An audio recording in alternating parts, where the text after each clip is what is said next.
성령 받았습니다. 나는 평안해졌습니다. 나는 구원 받았습니다. 나는 축복 받았습니다. 믿습니까? 아멘. 하나님께서 큰 은혜 주실 줄 믿습니다. 아멘. 성령 받고 축복 받고 구원 받고 평안 받았으니 하나님께서 더 큰 축복이 어디 있겠습니까? 우리는 다 받았습니다. 누리기만 하면 되는 줄 믿습니다. 오늘 본문을 통해서 우리에게 주시는 교훈의 말씀입니다. 1절 다 같이 읽습니다. 1절 시작. 하나님의 나를 긍휼히 여기시고 긍휼히 여기소서. 내 영혼이 주께서 피하되 주의 날개 그날에서 이제하여 지나기까지 피하리이다. 아멘. 아멘. 57장에 보면은 우리 성경에는 카이라고 하는, 원문에 보면 카이라고 하는 단어가 나옵니다. 이 카이라고 하는 말은 접속사입니다. 이게 57편이 바로 쓰여진 것이 아니라 56편과 연계되어 있다. 그래서 카이라고 하는 단어가 들어갑니다. 자, 56편 13절 한번 같이 보시면 좋습니다.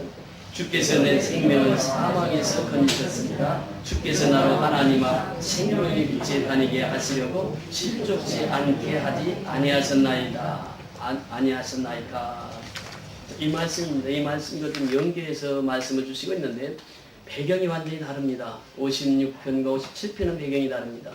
56편의 배경에 보면은 다윗이 신앙생활을 하면서 사울왕에게 쫓기다가 이 더 이상 쫓길 데가 없어서 블레셋으로 갑니다. 이 가드 왕이 이제 그 왕 앞에 잡혀서 갑니다. 그 당시 다윗은요, 사울이 죽인 자는 천천히요, 다윗이 죽인 자는 만만이로다. 다윗은 블레셋 사람하고 전쟁에서 쳐본 적이 없이, 근데 블레셋에 잡혀갔습니다. 그리고 이제 그들 왕 앞에, 가드 왕 앞에 서게 됩니다. 마치 이수신 장군이 이 명랑 대첩이랄지 그 전쟁할 때마다 승리해서 일본 사람들은 이순신 얘기만 해도 벌벌 떨었다고 합니다. 지금 일본 해사관 학교에 가면 이수신 장군 학과가 따로 있다고 합니다. 그만큼 이수신 장군이 그 당시에 그 왜군들에게는 그 이름 석자만 들어도 벌벌 떠는 그런 이름이 이수신 장군이었습니다. 그러니까 다윗이 그 당시 블레셋 사람들이 다윗 하면은 그만큼 이제 일본 사람들이 이수신 장군을 무서워했던 것처럼 무서워한 사람이 다윗이. 근데 다윗이 잡혔습니다. 왕 앞에 끌려갔습니다. 죽을 수밖에 없는 상황이에요. 다윗이 그것을 모르는 것이 아닙니다. 알고 있었습니다. 근데 하나님께서 그 지혜를 주십니다. 너 미친 채 하라. 그 다윗이 가서 문짝이 가서 또 자기 몸을 기대고 미친 척을 합니다.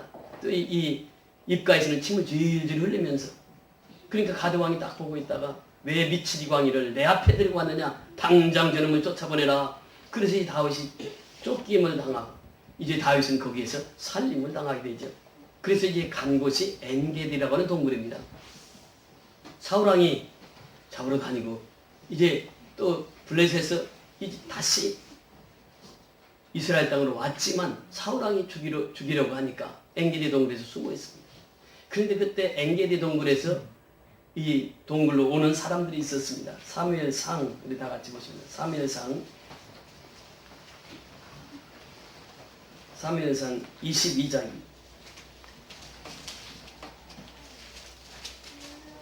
사무엘상 22장 1절부터 2절까지 같이 공독하십니다. 446년 사무엘상 22장 1절 2절 시작. 그러므로 다윗이 그곳을 떠나 아둘람굴로 도망하매 그 형제와 아비의 온 집이 듣고는 그리로 내려가서 그에게 이르렀고 환난당한 모든 자, 빚진 자와 마음이 원통한 자가 다 그에게로 모였고 그는 그 장관이 되었는데 그와 함께 한 자가 400명가량이었더라. 아멘. 자, 엔게디 동굴로 피했습니다. 그런데 거기에 온 사람들이 누굽니까? 2절에 보니까 환난당한 모든 자, 빚진 자와 마음이 원통한 자가 다 그에게로 모였고 이렇게 표현합니다. 다윗은 여기서 원망하고 불평할 수 있는 환경이었습니다. 왜? 자기 코도 석자에 자기도 지금 자기 몸을 피신하고 있습니다.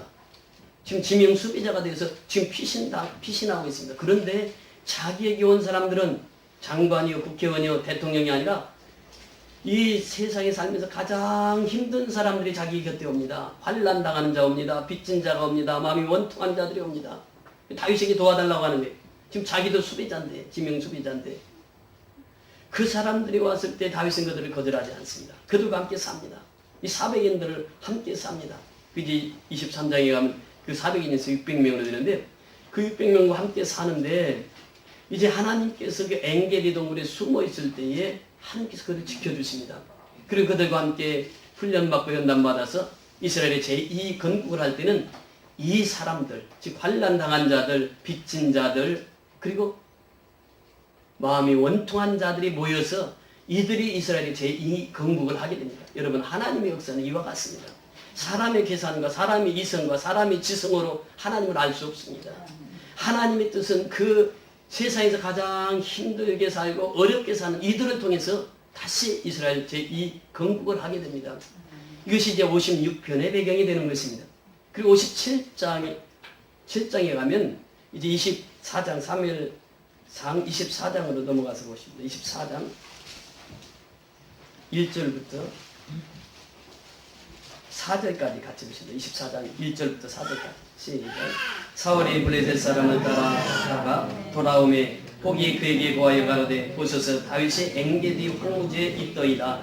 사울이 온 이스라엘에서 택한 사람 3천을 거느리고 다윗과 그의 사람들을 찾으러 들염소 바위로 갈새 길가 양의 우리에 이른즉 불이 있는지라. 사울이 그 발을 가리우려 들어가니라. 다윗과 그 사람인들이 그 굴 앞 깊은 곳에 있더니 다윗의 사람들이 가로되 보소서 여호와께서 당신에게 이르시기를 내가 원수를 내 손에 붙이리니 내 소견인데 선한 대로 그에게 행하라 하시더니 이것이 그날이니이다. 다윗이 일어나서 사울의 겉옷자락만 가만히 뵈니라. 지금 이 엥게디 동굴은 아둘람 동굴하고 위치가 다릅니다. 아둘람 동굴은 가드 옆에 한 14km 떨어진 곳에 아둘람 굴이 있었고 이 엥게디 굴은 사해 바다 바로 근처에 엥게디 동굴이 있었습니다. 근데 엥게디 동굴은 얼마나 험했는지 염소도 거기서 가기를 꺼려하는 곳이었다 이렇게 표현합니다. 그 염소는요, 우리가 염소의 습성은 무엇입니까? 높은 데 올라가는 것이에요. 절벽에도 갑니다. 바위도 갑니다. 이 염소가. 그런데 염소도 가기 힘든 그런 장소에 엥게디라고 하는 그 굴이 있었습니다. 그게 다윗이 그 600군사를 거느리고 다 엥게디 동굴에 숨었던 것이죠. 그런데 이때 사울이 이 소식을 듣고 3천의 정예 군대를 이끌고 사울왕이 지금 다윗을 잡으러 옵니다. 여러분 보세요.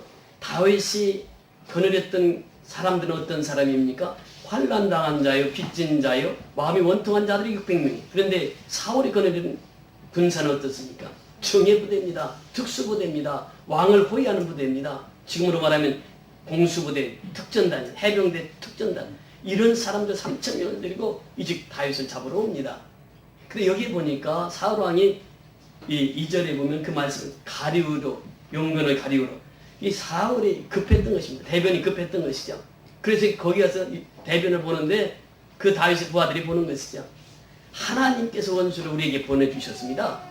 말씀만 해오세요. 말씀만 하십시오. 저 사울왕의 복을 배우리까. 부하들이 얘기하는. 근데 다윗이 가서 살며시 사울의 옷자락만 끌어가지고 옵니다. 다윗은 여기에서 원수를 갚을 수 있는 상황이었습니다. 그런데 원수를 갚지 않습니다. 원수를 어떻게 합니까? 원수를 살려줍니다. 이것이 다윗의 삶이었습니다. 다윗이 얘기합니다. 기름 부은 자를 내가 손댈 수 없더라. 그러면서 사울의 옷자락만 베고 그리고 이제 그 사울 왕을 살려줍니다. 사울이 죽을 수밖에 없는 그런 환경이었으나 다윗은 그 사울을 살려줍니다. 그러면서 다윗이 깨달은 것이 있습니다. 엥게디 굴에서 하나님께서 우리를 지켜주실 것이라는 확신을 갖게 되고 또 이미 아둘람 굴에서 하나님께서 피신하게 해주셔서 살게 해주셨고 그래서 다윗이 부르짖었던 것은 무엇입니까? 하나님여 나를 긍휼히 여기시고 나를 긍휼히 여기소서. 여러분 우리의 기도 제목이 무엇이 되어야 되겠습니까? 이 다윗처럼 나를 긍휼히 여겨 주옵소서. 나를 긍휼히 여겨 주옵소서. 이것이 우리의 기도의 제목이 되어야 될 줄 믿습니다. 여러분 우리가 하나님 앞에서 긍휼히 여김을 받아야 됩니다. 우리 하나님 앞에서 불쌍히 여김을 받아야 됩니다. 요즘에요 나를 긍휼히 여기옵소서 그렇게 기도하는 사람 많지 않습니다. 나를 불쌍히 여겨 주옵소서 그렇게 기도하는 사람 많지 않습니다. 나 잘 살게 해주세요. 나 행복하게 해주세요. 그런 기도를 많이 하지만 나를 긍휼히 여겨 주옵소서 나를 살피는 기도가 많지 않다라고 하는 것입니다. 그래서 이 기독교가 힘을 잃어가는 것이 바로 여기 있습니다. 여러분 기독교의 힘은 어디서 있습니까? 나를 긍휼히 여겨 주옵소서 나를 불쌍히 여겨 주옵소서 이 기도가 우리 기독교를 든든하게 세워가는 기도가 되는 줄 믿습니다. 세리가 기도할 때 그렇게 기도했습니다. 나를 불쌍히 여겨 주옵소서. 나는 감히 얼굴을 들고 하나님을 바라볼 수도 없는 존재입니다. 이 기도를 하나님이 들으셨던 것이죠. 이 다윗이 부르짖었던 기도가 바로 그 기도입니다. 하나님께서 나를 살려주셨지 않습니까? 사울의 그 손에서 살려주셨습니다. 엔게디 동굴에서 살려주셨습니다. 그러니 지금 내가 이 엔게디 굴에 갇혀있는데 아둘람굴에서 살려주신 하나님, 내가 갇혀있지만 하나님께서 나를 불쌍히 여겨주신다고만 하면 나는 여기서 살아나갈 수 있습니다. 그 고백입니다. 오늘날 우리의 기도가 정말 다윗의 기도처럼 나를 불쌍히 여겨 주옵소서, 나를 긍휼히 여겨 주옵소서, 그 기도가 되어야 될 줄 믿습니다. 그래서 하나님이여 부르시고 두 번이나 거듭거듭 기도하는 내용이 무엇입니까? 나를 긍휼히 여기시고 나를 긍휼히 여기소서. 이것이 다윗의 기도였습니다. 더 나아가서 뭐라고 말씀하십니까? 내 영혼이 주께로 피하되 주의 날개 그늘 아래서 이 재앙이 지나기까지 피하리다. 주의 날개 그늘 아래서 이렇게 표현합니다. 여러분 그렇습니다. 주의 날개 그늘 안에 들어가면 나는 피할 수 있습니다. 아멘. 나는 승리할 수 있습니다. 아멘. 나는 축복받을 수 있습니다. 아멘. 주의 날개 그늘 아래서. 여러분 우리 찬송가 잘하는 찬송가 있습니다. 478장에 보면 그 가사가 그렇게 나오죠. 주 날개 및 내가 편안히 쉬네. 자, 이 찬송 지으신 분이 있습니다. 478장 보세요. 이 찬송을 지으신 분이 쿠싱이라고 하는 목사님이었습니다. 이 쿠싱이라고 하는 목사님이 강단에서 매주마다 설교를 합니다. 근데 성대 골절로 해서 말을 할 수가 없게 되었습니다. 그러니 더 이상 설교를 할 수가 없는 거예요. 목사가 설교를 못하면 어떻게 합니까? 강단을 떠나야지. 이렇게 떠났습니다. 너무 힘든 시기였습니다. 원망하고 불평할 수 있는 그런 시기였습니다.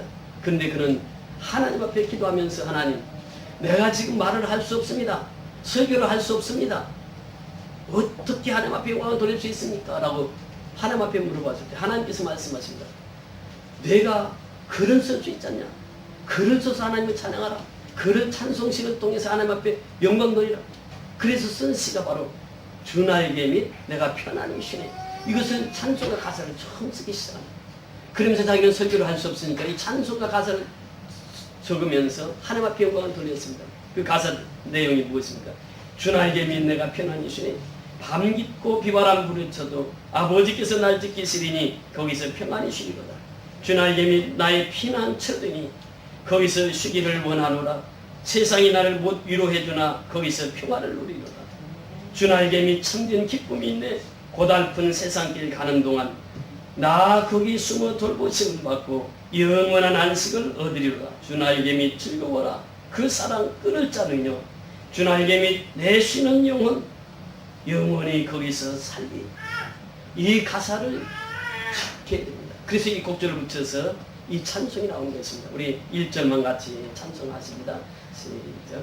주 날개 및 내가 평안히 쉬네. 밤 깊고 비바람 불어쳐도 아버지께서 날 지키시리니 거기서 평안히 쉬리로다. 주 날개 및 즐거워라. 그 사랑 끈을 짜리며 주 날개 및 내 쉬는 영혼 영원히 거기서 살리. 주 날개 밑에 내가 평안히 쉴 수 있습니다. 주 날개 밑에 나의 피난처가 되십니다. 주 날개 밑에 나의 참된 기쁨이 됩니다. 주 날개 밑은 즐거운 것입니다. 그 사랑 끈을 짜는군요. 주 날개 밑 내 쉬는 영혼 영원히 거기서 살리. 주의 날개의 그늘에서 살기를 소원했습니다. 여러분, 이 찬송가 작시 배경이 어디서 나온지 아십니까? 이 목사님이 그렇게 힘들고 어려운 시간 보낼 때 기도하다가 성경 읽게 됩니다. 시편 17편 8절에 읽습니다. 나는 눈동자같이 지키시고 주의 날개의 그늘 아래서 감추사. 이 말씀을 중심으로 해서 지은 가사들입니다. 나를 눈동자같이 지키시고, 하나님이 나를 지키실 때 어떻게 지키시느냐? 눈동자같이 지킨다고 하는 것입니다. 여러분, 눈동자에 티끌 들어가는 거 보셨습니까? 티끌이 날라옵니다. 그러면 큰 굴에서 명령을 내립니다. 야, 먼지가 온다.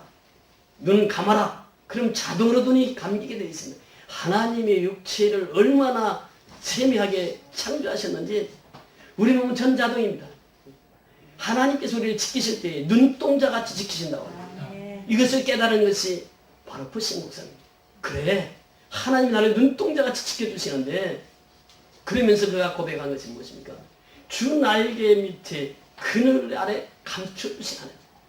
마치 병아리가 다 어미나 품에 안길 때에 안전한 것처럼 하나님께서 우리를 그렇게 품어주신 하나님. 그래서 그는 그렇게 노래했던 것입니다. 주 날개 밑 평안이시네.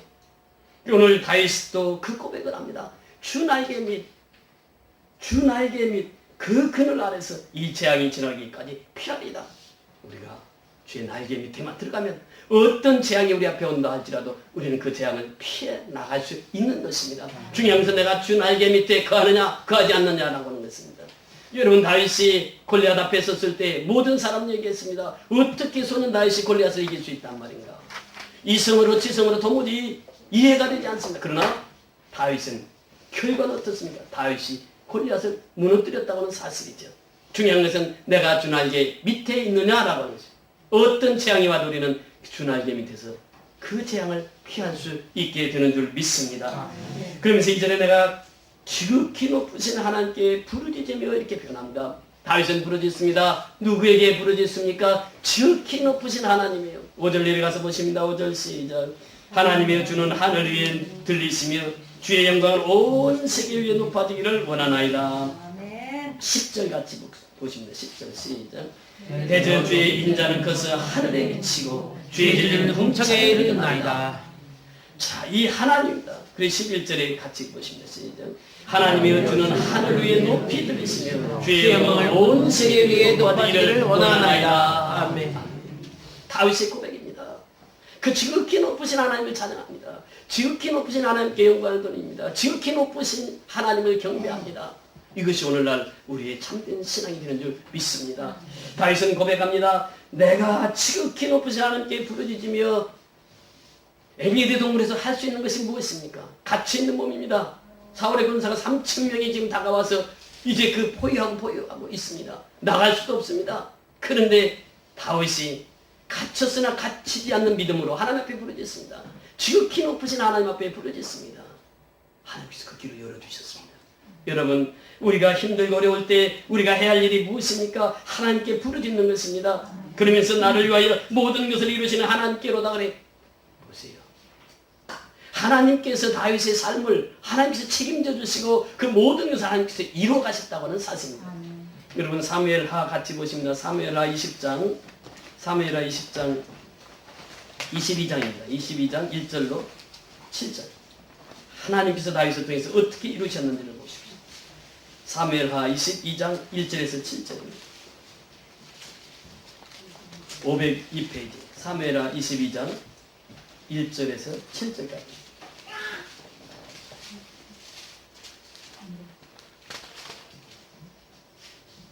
같이 봉독하십니다. 시작.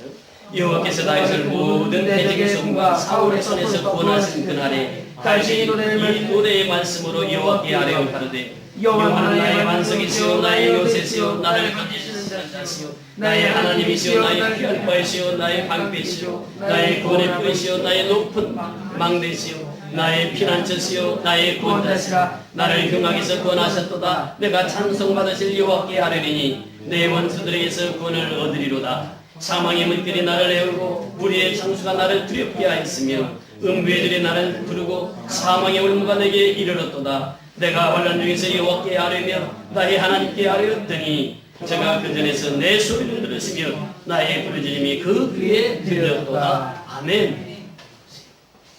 하나님의 손에서 다 건져를 받은 거예요. 그게 다윗이 고백하는 것이 무엇입니까? 그 하나님을 높이 찬양하는 거예요. 여호와는 누구라고요? 너의 반석이시요. 여호와는 누구라고요? 나의 요새시요. 나를 건지시는 자시요. 나의 하나님이시요. 나의 피할 바이시요. 나의 방패시요. 나의 구원의 뿌리시요. 나의 높은 망대시요. 나의 피난처시요. 나의 구원자라. 나를 흉악에서 구원하셨도다. 나를 구원하신 하나님을 찬양하는 것입니다. 오늘 우리가 누구를 찬양합니까? 그 예수를 찬양합니다. 예수님은 나를 위해서 십자가를 지셨습니다. 예수님은 나를 살리기 위해서 예수님은 십자가에서 몸을 찢기셨습니다. 예수님은 나를 살리기 위해서 십자가에서 죽으셨습니다. 죽기까지 사랑하셨습니다.